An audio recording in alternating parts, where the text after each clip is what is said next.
Imagine boarding a plane, ready to relax and enjoy your flight, only to be humiliated by a flight attendant who refuses to let you sit with your spouse unless you pay extra. Sounds frustrating, right? Well, that's exactly what happened to Henry and Martha, a sweet elderly couple in their late 70s, who were treated like second-class passengers, despite having tickets for business class. But here's the twist. What no one knew was that this wasn't just any ordinary couple. Henry and Martha weren't just passengers on this flight, they were the owners of the airline. What followed was a shocking turn of events that left everyone stunned, including the flight attendant herself. Stick around because this is a story about justice, power, and the surprising lesson we all need to learn about humility and respect. You can't sit here. You have to pay extra. The flight attendant's voice was sharp, loud enough to make nearby passengers turn their heads. Henry and Martha, a sweet elderly couple in their late 70s, stood frozen in the airplane aisle. Henry's hand trembled slightly as he held onto Martha's arm, confused. Their boarding passes clearly showed they were assigned seats together in business class, but the flight attendant, a stern woman named Jessica, insisted they had to be separated unless they paid an upgrade fee. The couple tried to explain that their seats had been confirmed weeks ago, but Jessica cut them off, barking about policy changes and threatening to call security if they didn't comply. Other passengers started whispering and watching the situation unfold, but no one stepped in. What no one knew, not Jessica, not the passengers, and not even the captain, was that this couple didn't just buy tickets. They owned the entire airline. Henry and Martha Turner had built the airline from scratch decades ago, pouring their entire lives into it, nurturing it from a single plane into a global fleet. But they never liked the spotlight. Instead of living a flashy billionaire lifestyle, they stayed in a modest home in Vermont, donating most of their earnings to hospitals, schools, and aviation scholarships. After retiring, they had handed the company over to a trusted board and chosen to fly anonymously once or twice a year, not to feel important, but to ensure the airline's service remained true to the values they built it on: respect, humility, and care. Today, though, that belief was being put to the ultimate test. Jessica, drunk on her sense of power, snatched the boarding passes from Henry's hand and laughed coldly. "This is economy," she lied. "If you want business class, it's $500 each up front." Henry, always composed, calmly pointed to the clearly marked business on their tickets, but she shoved them back into his chest. "It's fake," she snapped. "People try this all the time." Martha clutched her husband's arm and whispered, "Let's just go back, dear. It's not worth it." But Henry shook his head, not because he was angry, but because he knew if they backed down it wouldn't just be about them. It would be about every quiet, overlooked passenger who'd ever been treated like they didn't matter. A young man in his 20s seated nearby stood up and offered his seat to Martha, sensing something wrong. But Jessica immediately turned on him, threatening to have him removed from the plane. "Sit down, or you'll never fly with us again," she shouted, her voice echoing through the cabin. Henry took out his phone, dialed a number, and calmly said, "Connect me to Alan." Alan was the current CEO of the airline, a man who owed everything he had to Henry and Martha. The moment he saw the name flash on his caller ID, his heart dropped. Henry didn't call unless something serious had happened. "Yes, sir," he answered, trying not to sound panicked. Henry didn't need to say much. He described the situation in a few words, and Alan promised he'd take care of it immediately. Within minutes, the cockpit phone rang. The captain, puzzled, left his seat mid-prep and came out to speak directly with Jessica. The conversation was quiet but intense. When she returned, Jessica's face had drained of color. She tried to act like nothing had happened, but her voice now lacked its former authority. A replacement attendant soon boarded the plane, whispering apologies to each passenger for the delay. Jessica was asked to relinquish her badge and step aside. But Henry and Martha didn't gloat. They didn't say, "We told you so." Instead, they accepted the seats that were rightfully theirs and quietly thanked the new attendant who treated them with kindness. They hadn't wanted to expose anyone, but justice had a way of finding its way in the sky. The passengers around them now looked at them with awe, having witnessed not just a confrontation, but a transformation. Henry turned to the young man who had stood up for them and smiled. "You didn't have to do that. But you did. Thank you." The man nodded, still confused by everything, not yet realizing who the couple really was. Mid-flight, the pilot made an unusual announcement. "Ladies and gentlemen, we'd like to apologize for the earlier disruption. We're honored to be carrying two very special passengers today, Mr. and Mrs. Turner, the founders of our airline. We owe them our entire journey." A ripple of shock moved through the cabin. Phones lit up as people searched for their names. The video clips of Jessica's behavior had already started spreading online. By the time they landed, the incident had gone viral, sparking a global conversation about how we treat people based on how they appear. The airline released an official statement confirming the story and detailing steps being taken to ensure something like this never happened again. Jessica was terminated immediately, and a mandatory compassion training program was announced for all staff. Meanwhile, Henry and Martha refused any interviews or fame. Instead, they made a quiet $10 million donation to a fund supporting ethical airline training and created a scholarship for young flight attendants who showed promise in leadership, kindness, and emotional intelligence. Reporters camped outside their Vermont home, but the couple stayed out of sight, sipping tea by the fireplace and reading letters from grateful employees and passengers. One letter stood out. It was from the young man on the flight. He thanked them not just for what they did on that plane, but for showing the world that humility can walk hand in hand with power, that you don't need to shout to be heard, and you don't need to fight to win. All it takes is standing up when it matters most. And somewhere above the clouds, among the hum of engines and the buzz of fasten seatbelt signs, the spirit of the Turners still flies, quietly watching, always, reminding, true class isn't bought, it's lived. Henry and Martha weren't the kind to flaunt their wealth. They lived a modest life, drove an old car, and didn't wear designer clothes. But behind their gentle smiles and slow steps was a powerful legacy. 40 years ago, they started a small aviation company that grew into one of the most successful airline empires in the world. After retiring, they handed operations over to a trusted team and kept a low profile. They occasionally flew under aliases to see how the airline was being run from a passenger's perspective. Today's flight was one of those undercover checks. But what was meant to be a simple observation turned into a nightmare the moment Jessica targeted them. She didn't recognize them, and she didn't care to listen. Instead, she moved Henry to the back of the plane and shoved Martha into a middle seat near the emergency exit, saying, "Be grateful I'm even letting you fly today." Henry, watching Martha being separated from him, felt a deep ache, not because of the seat itself, but because it reminded him of the very treatment he spent his life fighting against. He had grown this airline with one belief: people deserve dignity, regardless of status or appearance. Seeing Martha, the woman who stood by him through every sleepless night and risky investment, being manhandled and humiliated by someone wearing the very uniform he had once proudly designed, filled him with silent rage. He wanted to speak up, to declare his identity, but he restrained himself. He had always believed in letting people reveal who they really are without knowing who you are. He watched as Jessica strutted up and down the aisle with false authority, mistreating not just them, but anyone she felt beneath her. An elderly man asked if he could use the restroom before takeoff. Jessica snapped at him. A young mother asked for help storing her bag. Jessica rolled her eyes and ignored her. This wasn't just a bad day, it was a pattern. Henry pulled out his phone, sent a discreet message to his former assistant, and then did something most wouldn't expect. He waited.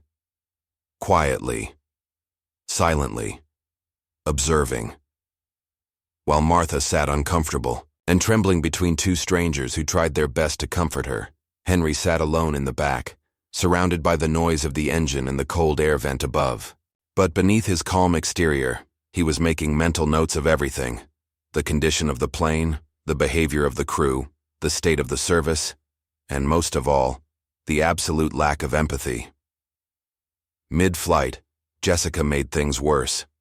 She accused Henry of trying to sneak into the business class section when he tried to stand and check on Martha, Back to your seat now, she barked in front of everyone. Henry smiled faintly. He'd seen this before. Power unchecked always rots. He didn't argue. He sat back down and opened the in-flight magazine, looking at the CEO's letter printed.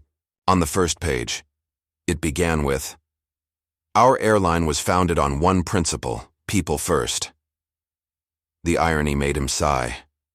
When the plane landed, Henry let everyone exit first. Martha met him. Tears welled up in Martha's eyes as she tried to hold herself together. Henry sat in the last row, helpless and frustrated. Other passengers were visibly upset by how the couple was treated, but no one dared challenge Jessica, who strutted down the aisle with an inflated sense of power. A younger man seated near Henry finally stood up and politely asked if he could switch seats so the elderly couple could sit together. Jessica immediately snapped, accusing him of disrupting flight protocol and threatening to blacklist him from the airline. That's when Henry had had enough. He pulled out his phone and made a quick call, just one. "Put me through to Alan," he said, referring to the current CEO of the airline. Within moments, Alan, stunned to hear from Henry, apologized profusely and promised immediate action. The flight had barely taken off when Jessica received a call from the cockpit. Her face turned white. She listened in silence, nodding slowly, and her once commanding posture wilted. She turned pale, her hands trembling slightly as she was told exactly who she had been mistreating. Moments later, the captain made a rare public address. "We'd like to apologize for the inconvenience and thank our passengers for their patience. We have just been informed that Mr. and Mrs. Turner, the founders of our airline, are on board. We are honored to have them with us." The cabin fell into stunned silence, heads turned, eyes widened. Passengers who had silently watched the injustice unfold now realized the magnitude of the moment. Jessica quietly stepped out of the aisle, her voice now barely audible as she spoke into her radio, requesting a replacement crew member at the next stop. The young man who had spoken up looked over at Henry in awe.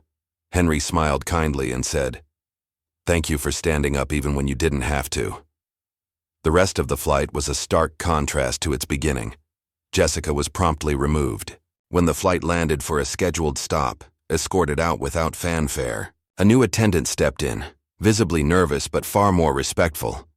Henry and Martha were moved back to their original seats in business class, where a handwritten apology and a hot cup of tea awaited them. But they didn't revel in their status or scold anyone. Instead, Henry quietly asked to meet with the entire crew in the airport lounge during the layover. The crew hesitated, unsure what to expect, but agreed. In that lounge, Henry didn't raise his voice. He simply spoke with clarity and kindness. This airline was built on respect. Not luxury, not image, but respect. For people, for service, for dignity. And it's easy to forget that in a world that keeps moving faster and harder.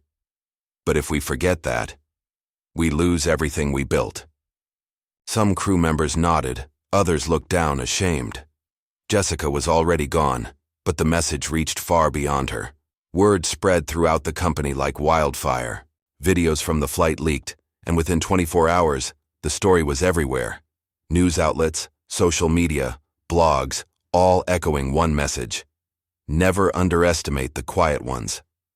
The airline responded immediately with a formal apology, not just to the Turners, but to the public. They announced new training protocols, a whistleblower hotline for unethical behavior, and most importantly, the Turner Initiative, a new leadership and compassion program for all airline employees. Meanwhile, Henry and Martha went home quietly. They didn't call the press or demand attention. They sat on their porch in Vermont, watched the sunset, and reflected on how sometimes staying silent for too long allows the wrong voices to grow louder. That day reminded them that their presence still mattered, that they still had work to do, and not with lawsuits or headlines, but with example and integrity.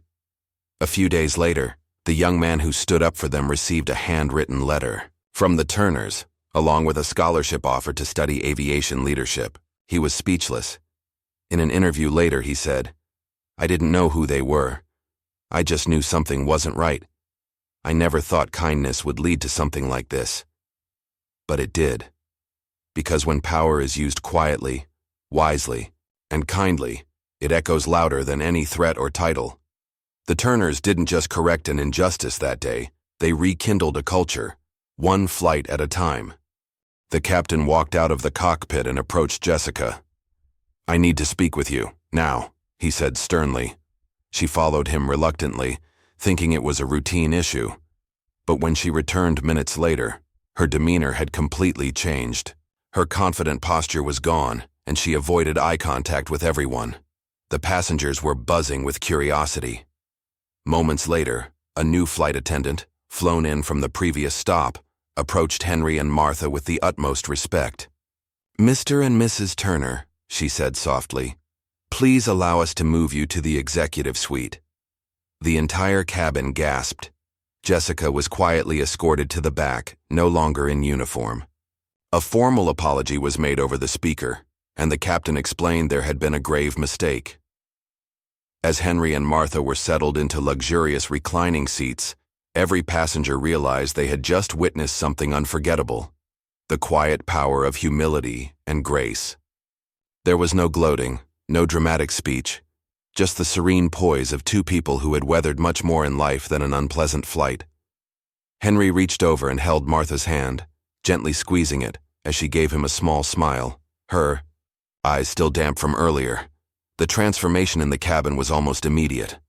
Where tension once sat thick in the air, now there was a quiet awe, a recognition that this elderly couple, so humble in appearance, carried the kind of weight no uniform or title could match. Conversations rippled through the cabin, soft and stunned. Some passengers who had turned a blind eye to the mistreatment earlier now looked ashamed. Others who had offered sympathy felt validated. The young man who had tried to help was invited to sit in the front with them for the remainder of the flight, a gesture Henry insisted on. He wanted to show that standing up for what's right should always be rewarded, no matter who's watching. Meanwhile, Jessica sat in the last row where Henry had been hours before, stripped of the power she had abused.